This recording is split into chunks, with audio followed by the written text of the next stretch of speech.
আজকে আমার universal truth মানে ঘনার বচন শুরু হচ্ছে। দ্বাদশ আঙ্গুলি কাঠি সূর্যমণ্ডলে দিয়ে চিঠি, রবি 20, সোম 16, পঞ্চদশ মঙ্গলে ভালো, বুধে 11, বৃহস্পতিবার শুদ্ধ 14, শনি 13। ফাঁকা জায়গা যেখানে সূর্যকিরণ পড়ে সেখানে 12 আঙ্গুল মাপের একটা কাঠি পুঁতে দেখতে হবে রোদের কতটা ছায়া পড়েছে। 20 আঙ্গুল হচ্ছে রবিবারে, 15 আঙ্গুল হলে মঙ্গলবার, 11 আঙ্গুল হলে বুধবারে, 12 আঙ্গুল হলে বৃহস্পতিবারে, 14 আঙ্গুল হলে শুক্রবারে, 13 আঙ্গুল হলে শনিবারে যাত্রা ভালো।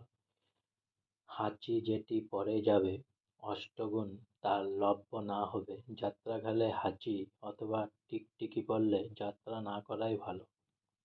আজকে আমার ইউনিভার্সাল ট্রুথ লাইন এখানেই শেষ হলো, তাই আপনারা